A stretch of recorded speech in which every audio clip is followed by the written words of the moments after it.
Hello అండి అందరికీ.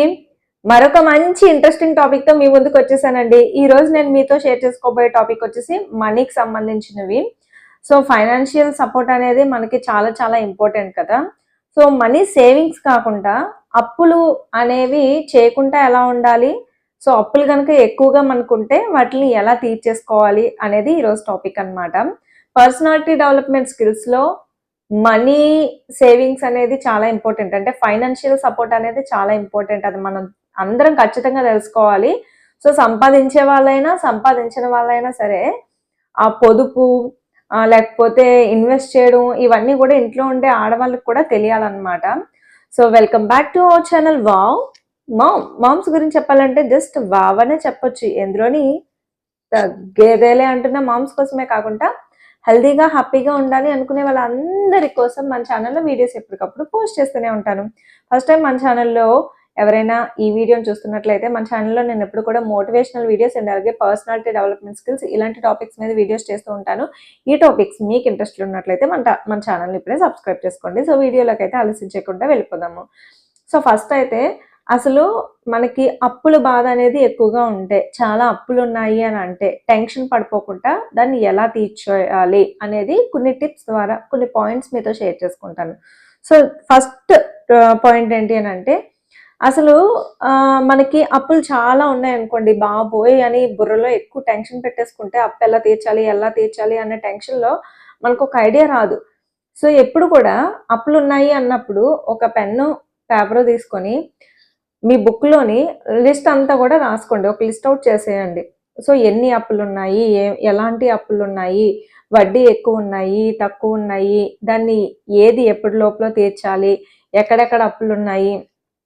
So, ఇవంతా కూడా ఒక క్లారిటీతో తీసుకున్న డేటు, వడ్డీ కడుతున్న డేటు, ఎక్కడ ఎంత అమౌంటు, ఎవరికి ఎంత ఇవ్వాలి, అలా చిన్న చిన్న పొద్దు, పెద్ద పొద్దు అనేది చూడకుండా మొత్తం 1000 దగ్గర నుంచి లక్షల వరకు ఎంతున్నాయో అంతా లిస్ట్ చేసేసుకున్నాం అనుకోండి, మనకొక క్లారిటీ అనేది వస్తదనమాట. ఇంకా నెంబర్ 2 అప్పు తీర్చాలి కదండీ! ఇప్పుడు అప్పనేది ఉన్నది. ఒక క్లారిటీ అనేది వచ్చింది. సో, మనకు రౌండ్ ఫిగరు ఇన్ని లక్షలుంది, ఇన్ని వేలుంది, అన్ని వేలుంది అని చెప్పేసి తెలుస్తది. ఇప్పుడు నెక్స్ట్ స్టెప్‌లో ఏం చేయాలి అనంటే, మనం ఆ అప్పుని తీర్చే పద్ధతి అనేది తెలుసుకోవాలి. సో, అప్పుని తీర్చడానికి కూడా మనకి 2 పద్ధతులున్నాయిక్కడ. అందులో ఫస్ట్ పద్ధతి ఏంటి అనంటే, చిన్న చిన్న పొద్దులేవైతే ఉన్నాయో ఫస్ట్ వాటిలిని తీర్చేయండి.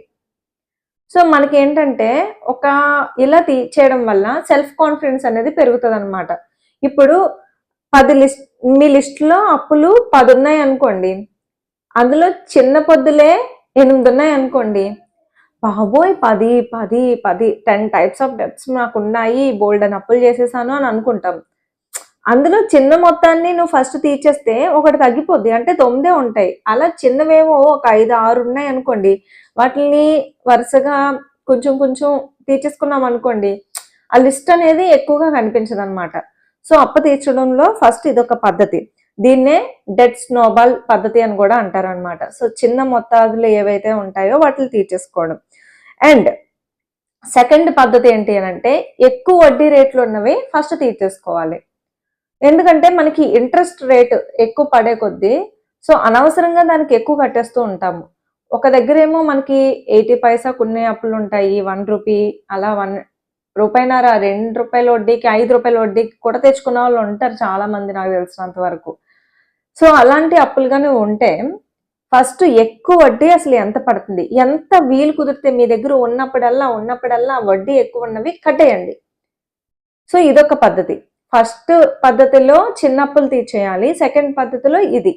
మీ పర్సనల్ ఇష్యూస్‌ని బట్టి, మీరున్న పొజిషన్‌ని బట్టి ఈ రెండిట్లో ఏదో ఒక పద్ధతిని తెలుసుకోండి. ఇంకా థర్డ్ వన్ ఏంటి అనంటే, మనకి ఒక్కొక్కసారి పర్సనల్ లోన్ పెట్టుకునే అవకాశం కానివ్వండి, లేకపోతే బంగారం తాకట్టు పెట్టి లోన్ తెచ్చుకునే అవకాశం కానివ్వండి, తక్కువ వడ్డీకి దొరుకుతదనమాట. కొంతమందికి ల్యాండ్ గనుకుంటే ఆ విధంగా కూడా తెచ్చుకుంటారు. అంటే సంథింగ్ అది ఒక్కొక్కరికి ఒక్కొక్కలాగా ఉంటది కాబట్టి, ఫస్ట్ చాలా తక్కువ ఇంట్రెస్ట్ పడేది ఏదైనా మీ పర్సనల్ లోన్ అవి ఏవైనా ఉంటే, అక్కడ ఎంత మొత్తంలో ఇస్తారో అంత మొత్తం తెచ్చేసుకొని, బయటున్న అప్పులన్నీ తీర్చేయడానికి ట్రై చేయండి. సో, అవన్నీ ఒకసారి ఒక పెద్ద అమౌంట్ తెచ్చుకొని, ఈ అప్పులు తీర్చేయడం వల్ల ఈ అమౌంట్ నువ్వు నెల నెలా కడతావు. ఆటోమేటిక్గా ఇలా లోన్ పెట్టడం వల్ల కొంతమంది క్రెడిట్ కార్డ్స్ లోన్స్ అని చెప్పేసి ఇలాగా కొన్ని తీసుకుంటారు, పర్సనల్ లోన్స్ అవన్నీ. సో ఇలా తీసుకోవడం వల్ల నీకు ఇంట్రెస్ట్ రేటు తగ్గుతుంది. అట్ ద సేమ్ టైం బయట ఉన్న అప్పులు గజిబిజిగా ఉన్నవి, నీ స్ట్రెస్ అంతా కూడా తగ్గుతుంది. అండ్ అలాగే పర్సనల్ లోన్ తీసుకున్నప్పుడు నెల నువ్వు కట్టడానికి ప్రయారిటీ ఇస్తావు అనమాట. సో ఇదొక పద్ధతి. ఇంకా నెంబర్ 4, సో మనం ఎప్పుడు చూడండి, మనకి అప్పులు ఎందుకుంటాయి? అనవసరమైన ఖర్చులు పెట్టినప్పుడు. సో 90% మనం అనవసరమైన ఖర్చులు కొంటున్నాము అనుకున్నప్పుడు, లగ్జరీ వస్తువుల మీద ఇంట్రెస్ట్ చూపిస్తున్నప్పుడు మన ఖర్చులు పెరిగిపోతాయి. అండ్ మన ఆదాయంకి మన ఖర్చుకి సంబంధం లేకుండా మనం ఖర్చు పెడుతూ ఉంటాము. సో డబ్బుల్ని ఎలా అసలు ఒక పద్ధతి పాడు ఉండదన్నమాట దాన్ని ఖర్చు పెట్టడానికి. కొంతమందిని చూస్తూ ఉంటా, బయట ఎన్ని అప్పులు ఉంటాయో అన్ని అప్పులున్నా సరే కానివ్వండి, వాళ్ళు ఒక 1000 రూపాయలు పెట్టి రెస్టారెంట్లో వెళ్ళి బిర్యానీ తినడానికి ఇంట్రెస్ట్ చూపిస్తారు, కానీ ఆ 1000 రూపాయలు పొదుపు చేసి నా అప్పుని తీర్చుకుంటాను అని చెప్పేసి అంటారు. నేనే చూసాను చాలా మందిని నా కళ్ళతో. సో పాపం అప్పిచ్చినోడు ఉంటాడు కదా అవతల వైపు, వాడైనా సరే కాళ్ళు చేతులు గుద్దుకుంటాడు. ఎందుకంటే ఆడు ఫస్ట్ అప్పిచ్చేస్తాడు, వీడి దగ్గర నుంచి లాక్కోవడానికి ఆడుకున్న కథలన్నీ చెప్పుకోవాలి, వీడు మాత్రం ఎంజాయ్ చేస్తాడు. సో మనం అలా చేయకూడదండి. పాపం వాళ్ళు మన అవసరానికి అప్పిచ్చారు కదా, మనం వాళ్ళ మన అవసరానికి మనం వాళ్ళ దగ్గర నుంచి తీసుకున్నప్పుడు, వాళ్ళు కావాలనుకున్నప్పుడు తిరిగి ఇచ్చేయాలని అంటే మన దగ్గర ఉన్న కొన్ని ఖర్చులు మనం తగ్గించుకోవాలి. సో అవి ఎక్కడెక్కడ తగ్గించుకోవాలి అని అంటే, లగ్జరీని కోరుకోకూడదు. ఇప్పుడు బిర్యానీ తినడం తప్పు కాదు, రెస్టారెంట్లో తినే బదులు 1000 రూపాయలు ఓడగొట్టుకునే బదులు 500 ఖర్చుతో ఇంట్లోనే తినొచ్చు కదా. సో ఎక్కడో ట్రిప్ వేయాలి అని అనుకునే బదులు దగ్గరలో ఉన్న చిన్న ట్రిప్స్ వేసుకోవచ్చు కదా. సో అలా ఖర్చు అనేది మనం తెలుసుకోవాలి. సో మన ఆదాయం ఎంత ఉందో దానికి పిండికి తగ్గ రొట్టె అంటారు. సో పిండి ఎంత ఉందో రొట్టె అంతే వస్తుంది మనకి. అంతేగాని ఇంత పిండికి ఇంత రొట్టె కావాలి అని అనుకోవడం అంత మంచిది పద్ధతి కాదు. కాబట్టి నీ ఆదాయానికి నీ ఖర్చు ఎంత పెట్టాలి, ఎంత మిగిలించాలి అనేది చెక్ చేసుకోండి. సో నేను ఇంతకు ముందు ఎలా మిగిలించాలి ఏంటి అనేది చాలా వీడియోస్ చేశాను మన ఛానల్లో. ఇంకా నెక్స్ట్ 5th వన్ ఏంటి అని అంటే, మళ్ళీ కొత్త అప్పులు తీసుకోవద్దండి దయచేసి.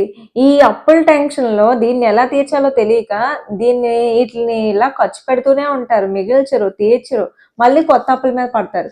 ఇక్కడన్న అప్పును తీర్చలేక అక్కడున్న అప్పును తీర్చలేక ఇంకొకటి దగ్గర అప్పు చేసి అక్కడి నుంచి ఇక్కడ తెచ్చి ఇక్కడి నుంచి అక్కడికి ఇచ్చి గజిబిజి చేసేస్తూ ఉంటారు కొంతమంది, మినిమం క్లారిటీ లేకుండా. లక్ష్మీదేవి అండి, లక్ష్మీదేవిని మనం ఎంత జాగ్రత్తగా చూసుకుంటే ఆ లక్ష్మీదేవి మనకి అంత హస్తలక్ష్ములు కూడా మన దగ్గరికి వస్తారు. లక్ష్మి అంటే కేవలం డబ్బు ఒకటే కాదు, ఆరోగ్యం, ఆనందం, ధైర్యలక్ష్మి, సంతాన లక్ష్మి అన్నీ మన దగ్గర కరెక్ట్గా ఉండాలి అని అంటే ఆ డబ్బు రూపంలో ఉన్న లక్ష్మీదేవిని కరెక్ట్గా మనం ఖర్చు పెట్టడం, దానికి గౌరవం ఇవ్వడం, ఇంపార్టెన్స్ ఇవ్వడం అని చాలా మంది అంటారు. చాలా చాలా ఇదిగా కేర్లెస్గా మాట్లాడుతూ ఉంటారే, డబ్బు మా ఇంట్లో ఎక్కడ పడితే అక్కడే తిరుగుతుంది, ఎక్కడ పడితే అక్కడే పడి ఉంటుంది, నేను ఎలా పడితే అలా ఖర్చు పెడతాను, ఎలా పడితే అలా ఖర్చు పెడతాను. ఇదంతా అహంకారాన్ని దెబ్బ తీసుకునే మాటలు అనమాట. సో ఎక్కడ పడితే అక్కడ లక్ష్మి ఉంటుంది అన్ని అండం కాదు. లక్ష్మీదేవిని మనం గౌరవించాలి.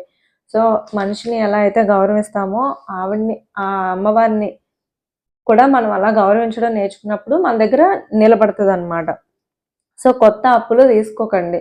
సో అప్పుల పాలయ్యే కొద్దీ ఇంకా మనం నష్టాల్లోకి కూరుకుపోతూ ఉంటాం అనమాట. అండ్ అలాగే ఎమర్జెన్సీ ఫండ్ అనేది మన దగ్గర ఎప్పుడూ కూడా ఉండాలండి. సో ఎమర్జెన్సీ ఫండ్ అనేది ఎలా కూర్చుకోవాలి, ఇంతకు ముందు నా మనీకి సంబంధించిన స్టోరీ చెప్పినప్పుడు కూడా నేను షేర్ చేసుకున్నాను. మేము ఎప్పుడు కూడా ఒక 3 నెలలు జీతమైనా సరే మా ఇంట్లో ఉండేలాగా మేము చేసుకునే వాళ్ళం. అందుకే సడన్గా మాకు ఇబ్బంది కలిగినప్పుడు కూడా మేము బయట ఎక్కడ అప్పులు చేయలేదు. ఎందుకంటే మా దగ్గర డబ్బులు ఉన్నాయి, అప్పటికి మేము దాచిపెట్టుకొని అలా ఉంచుకున్నాము.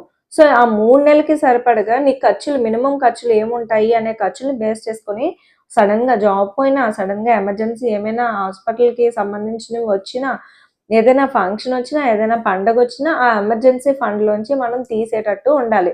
బయట నుంచి అప్పు తెచ్చేటట్టు కాకుండా, అరే నా దగ్గర మళ్ళీ దీనికంటూ సపరేట్గా ఇంత డబ్బులు ఉన్నాయి, దీన్ని తీసి నేను ఖర్చు పెడతాను అన్నట్టుగా మనం ఒక 2, 3, 6 నెలల శాలరీ అయినా సరే మన పాకెట్లో మనం అలా ఉంచగలగాలి. సో ఇది చాలా ఇంపార్టెంట్. ఇంకా నెక్స్ట్ వేరే వాళ్ళు పెద్దవాళ్ళు ఎవరైనా కొంచెం సలహాలు ఇస్తున్నారు అని అనుకోండి, కొంచెం వాళ్ళవి వినండి. అరే డబ్బులు దాచుకోరా, పొదుపు చేసుకోరా అని చెప్తూ ఉంటారు కదా పెద్దవాళ్ళు. సో అండ్ మనకి బయటన కూడా చాలా మంది నిపుణులు ఇప్పుడున్నారు, కాల్ చేస్తే చక్కగా మనకి ఎలాగా ఎక్కడ ఇన్వెస్ట్ చేయాలి, ఎలాగా మనం మన అమౌంట్‌ని ఎక్కడెక్కడ పెట్టుబడులు పెట్టాలి, ఇవన్నీ కూడా చెప్పేవాళ్ళు కూడా ఉన్నారు. అండ్ మన పెద్దవాళ్ళు కూడా చక్కగా చెప్తూ ఉంటారు. ఇలా చేసుకో, అలా చేసుకో అని. వాళ్ళు చెప్పేది మనం వినాలి, ఫాలో అవ్వాలి. వాళ్ళు కూడా మన మంచికే చెప్తారు. గుర్తుపెట్టుకోండి, ఎప్పుడూ పిసినారితనము, పొదుపు చేయడము ఒకటి కాదు. పిసినారితనం వేరే, పొదుపు చేయడం వేరే. సో అందరూ అనుకుంటారు డబ్బులు ఖర్చు చేయకు, పొదుపు చెయ్యు అని అంటే నన్ను పిసినారితనం చేయమంటావా? ఇప్పుడు ఎంజాయ్ చేయకుండా ఎప్పుడో దాని గురించి ఆలోచించమంటావా? అని కొంతమంది వితండంగా వాదిస్తూ ఉంటారు. ఎంజాయ్ చేయాలండి. ఎంజాయ్ చేస్తూనే దీని మీద కూడా మనకి ఒక క్లారిటీ ఉండాలి. ఖచ్చితంగా క్లారిటీ ఉండాలి. సో 2 వస్తువులు నీ ముందున్నాయి. 2 లగ్జరీ వస్తువులు. నువ్వు బయట తిరగాలనుకుంటున్నావు, ఫ్రిడ్జ్ కొనుక్కోవాలనుకుంటున్నావు. ఫ్రిడ్జ్ కావాలా? బయట తిరగాలనుకుంటున్నావా? నీ బడ్జెట్‌లో ఈ రెండిట్లో ఏది ఉంది ఇప్పుడు? అదే ప్లాన్ చేసుకో. అంతేగాని 2 ప్లాన్ చేసుకోకు. 2 ప్లాన్ చేసుకోవడం వల్ల అప్పుల పాలవుతాం అన్నమాట. సో ఒకటి ఒకటి కొనుక్కొని, ఒకటి ఒకటి సమకూర్చుకుంటే అందులో ఉన్న ఆనందమే వేరు. గొప్పలకి పోకూడదు ఎప్పుడు కూడాను. ఇంకా next and last one, eighth one వచ్చేసి పాసివ్ ఇన్కమ్ అనేది మనం క్రియేట్ చేసుకోగలగాలి. ఏంటి పాసివ్ ఇన్కమ్? ప్రెజెంట్ మనం సంపాదిస్తున్నది యాక్టివ్ ఇన్కమ్. కానీ మనం కళ్ళు మూసుకొని నిద్రపోతున్న మినిట్ కూడా మనకి డబ్బులు మన చేతిలో వచ్చి పడుతున్నాయి అని అంటే దాన్నే పాసివ్ ఇన్కమ్ అని అంటారు. సో ఈ పాసివ్ ఇన్కమ్ అనేది చాలా చాలా రకాలుగానే ఉంటుంది మళ్ళీ. So and while sleep you అనమాట. మనం ఎప్పుడైతే మనం అంటే ఇప్పుడు జనరల్గా మీరు నెలకి ఇంత సంపాదిస్తున్నారు కదా. నేను సుధీర్ సండ్రా గారి క్లాసులు విన్నప్పుడు అందులో జాయిన్ అయ్యానండి. ఫైనాన్షియల్కి సంబంధించింది క్లాస్ షేర్ చేసుకుంటూ ఆయన అద్భుతమైన మాట ఒకటి చెప్పారనమాట. సో నువ్వు నెలకి ఇప్పుడు ఎంతైతే సంపాదిస్తున్నావో అది 30 రోజులకి నువ్వు సంపాదిస్తున్నావు కదా. ఒక నిమిషానికి ఎంత సంపాదిస్తున్నావు అనేది అడిగారనమాట అతను. సో మనం సంపాదించే సంపాదనలో మన సంపాదన బట్టి ఒక్కొక్కరు నిమిషానికి రూపాయి, అర్ధ రూపాయి, 25 పైసలు, 50 పైసలు సంపాదన కూడా రావట్లేదు అన్నట్టు ఉంటది మనకి. అంటే ఒక నిమిషం. కానీ ఆ నిమిషం చాలండి. అనకూడదు గానీ మనకు రోడ్డు మీదకి వెళ్ళేటప్పుడు యాక్సిడెంట్ అవ్వడానికి. ఆ నిమిషం చాలండి సడన్‌గా మనకి ఒక జబ్బు రావడానికి. ఆ నిమిషం చాలండి మనకి ఎమర్జెన్సీగా ఏదైనా అవసరం రావడానికి. సో ఆ నిమిషం నువ్వు సంపాదించలేదు. కానీ ఆ నిమిషం నువ్వు ఖర్చు పెట్టాల్సొస్తది. సో ఇప్పుడు నిర్ణయించుకో. నీకు యాక్టివ్ ఇన్కమ్ కాకుండా పాసివ్ ఇన్కమ్ అనేది ఖచ్చితంగా ఉండాలా లేదా? సో ఏంటి పాసివ్ ఇన్కమ్? సో అంటే ఆస్తులనేవి మనం ఎక్స్ట్రా ఆస్తులనేవి కొనుక్కోవడం. లేకపోతే కొంతమంది పాసివ్ ఇన్కమ్ అంటే మీకున్న టాలెంట్‌ని బట్టి ఇప్పుడు ఆన్‌లైన్‌లో ఏవైనా సరే మనం ఇంటి దగ్గరే ఉండి వర్క్స్ అలాంటివి చేసుకుంటూ ఉంటారు కొంతమంది. ఫర్ ఎగ్జాంపుల్ ఇప్పుడు నేను యూట్యూబ్ చేస్తున్నాను. సో ఇది నాకు పాసివ్ ఇన్కమ్ కాదనుకోండి. ఇది నేను యాక్టివ్ ఇన్కమ్ లాగానే. కాకపోతే ఆల్రెడీ జాబ్ చేస్తున్న వాళ్ళు కూడా యూట్యూబ్ చేస్తున్నారు. సో అది వాళ్ళకి పాసివ్ ఇన్కమే. అండ్ వాళ్ళు సంపాదించిన సంపాదనలో కొంచెం డబ్బులు మిగిల్చుకొని ఏదైనా ఆస్తి కొనుక్కుంటున్నారు. అంటే పంట పండించే భూమి కొనుక్కుంటే మనకి కౌలుకి డబ్బులు రావడం, శిస్తు కట్టడం ఇలాంటివి జరుగుతూ ఉంటాయి. ఇంకాస్త బెటర్‌గా ఆలోచించిన వాళ్ళు, ఇంకాస్త డబ్బులు ఎక్కువ ఉన్న వాళ్ళు సిటీలో హౌస్ కట్టుకోవడం, వాటిని రెంట్‌కి ఇవ్వడం, మంత్లీ మంత్లీ రెంట్ రావడం. ఇంకా బెటర్‌గా ఆలోచించే వాళ్ళు మంచిగా డబ్బులున్న వాళ్ళు షాపులు కొంటూ ఉంటారు. దాని మీద ఇంకా ఎక్కువ రెంట్ అనేది వస్తది. సో ఇలా పాసివ్ ఇన్కమ్ అనేది ఎన్ని రకాలుగా అయినా సరే మనం సంపాదించుకోవచ్చు. సో ఆన్‌లైన్ జాబ్స్ చేసుకోవచ్చు, పార్ట్ టైమ్ జాబ్స్ చేసుకోవచ్చు. సో దాన్ని తీసుకెళ్ళి కొంచెం అమౌంట్ మనం సేవ్ చేసుకొని ఫిక్స్డ్ డిపాజిట్ చేసుకుంటే మనకి బ్యాంక్‌లో, పోస్టల్‌లో చాలా ఫిక్స్డ్ డిపాజిట్ చేసినప్పుడు మనకి 8% నుంచి 12% మధ్యలో వడ్డీ వచ్చేవి ఎక్కడెక్కడ ఉన్నాయో మనం వెతికి అక్కడ ఫిక్స్డ్ డిపాజిట్ అనేది చేస్తే మనకి మంత్లీ ఇన్కమ్ అనేది వస్తూ ఉంటుందన్నమాట. సో ఏదైనా బిజినెస్ చేయాలి అనుకునే వాళ్ళు సెపరేట్‌గా ఇది చేస్తూనే బిజినెస్ చేయడం ఇలాంటివి చాలానే చేస్తూ ఉంటారు. సో ఇవన్నీ కూడా మనకి పాసివ్ ఇన్కమ్ అనే లెక్కలోకి వస్తాయి. ఎప్పుడైతే పాసివ్ ఇన్కమ్ అనేది మనం క్రియేట్ చేసుకుంటామో అప్పుడు మనం అంతగా అప్పుల పాలనేది అవ్వమన్నమాట. సో ఇది ప్రతి ఒక్కరు కూడా మనం తెలుసుకోగలగాలి. పొదుపు అనేది చాలా చాలా చాలా ఇంపార్టెంట్ అన్నమాట. ఇంకా మనం అండ్ 15-15-15 అనే ఒక రూల్ కూడా ఉందండి. సో ఇదేంటి అని అంటే మ్యూచువల్ ఫండ్స్లో మనం పొదుపు చేస్తూ ఉంటాం కదా. సో 15 ఎవ్రీ మంత్ మనం మన ఇన్కంలో వచ్చేటటువంటి ఆదాయంలో ఒక 15% ఎవ్రీ మంత్ కట్టుకుంటూ వెళ్తూ 15 ఇయర్స్ తర్వాత దాన్ని కనుక మనం చూసుకుంటే అది డబుల్ అయ్యే ఛాన్సెస్, చాలా ఎక్కువ అమౌంట్ వచ్చే ఛాన్సెస్ ఉంటది కాబట్టి సో మ్యూచువల్ ఫండ్స్‌లో కూడా చాలా మంది పెట్టమంటున్నారు. సో మ్యూచువల్ ఫండ్స్ మీద నాకైతే చాలా తక్కువ అవగాహన ఉంది. తక్కువ కాదు, అసలు లేదనే చెప్పొచ్చు. జీరో నాలెడ్జ్ ఉందనే చెప్పొచ్చనమాట. దాని గురించి తెలుసుకోవడానికి కూడా చాలా ప్రయత్నాలు చేస్తున్నాను నేనింకా. ఎందుకంటే లేడీస్ కూడా ఇన్‌కమ్ ఎలా ఇన్వెస్ట్ చేయాలి అనే దాని గురించి కూడా ఖచ్చితంగా తెలుసుకోవాలి. ఇప్పటి వరకు నాకు తెలిసిన ఇన్వెస్ట్‌మెంట్ అయితే ఒకటేనండి. సో మా హస్బెండ్ నేను కలిసి ల్యాండ్ మీద పెట్టాము, లేకపోతే ఏదైనా చిన్న చిన్న కొండ మీద పెట్టాము. ఈ 2 కాకుండా నేను నా పర్సనల్‌గా సేవింగ్స్ చేసి కూడా ఏదైనా కొన్నాను అని అంటే అది గోల్డ్ అన్నమాట. సో ఆడవాళ్ళకి ది బెస్ట్ అయితే గోల్డ్ కొనడమేనండి. గోల్డ్ ఎలా అంటే చాలా తక్కువ అమౌంట్ ఉన్నా సరే మనం వెళ్ళి కొనేయగలుగుతాము. సో మనకి అప్పు చేయాల్సి వచ్చినప్పుడు కూడా బయట వడ్డీలకి అప్పులు తెచ్చుకునే కంటే గోల్డ్‌ని బ్యాంక్‌లో పెట్టుకోవచ్చు అనే ఒక ఉద్దేశం అయితే ఉంటది నాకు. గోల్డ్ అనేది సేఫ్ అండ్ ఇన్వెస్ట్‌మెంట్ ప్రకారంగా కూడా ఒకప్పుడు మనం 30,000కి 40,000కి నా పెళ్లి 2012లో అయినప్పుడు 30,000 ఉండేది. ఇప్పుడు ₹1,00,000 అయింది. అంటే ఈ 13 ఏళ్లలో 70,000 రెట్టింపు అయిందనమాట ఒక తులం మీద. అంటే చూసుకోండి చాలా రేటు పెరుగుతుంది. చాలా ఫాస్ట్‌గా పెరుగుతుంది కాబట్టి.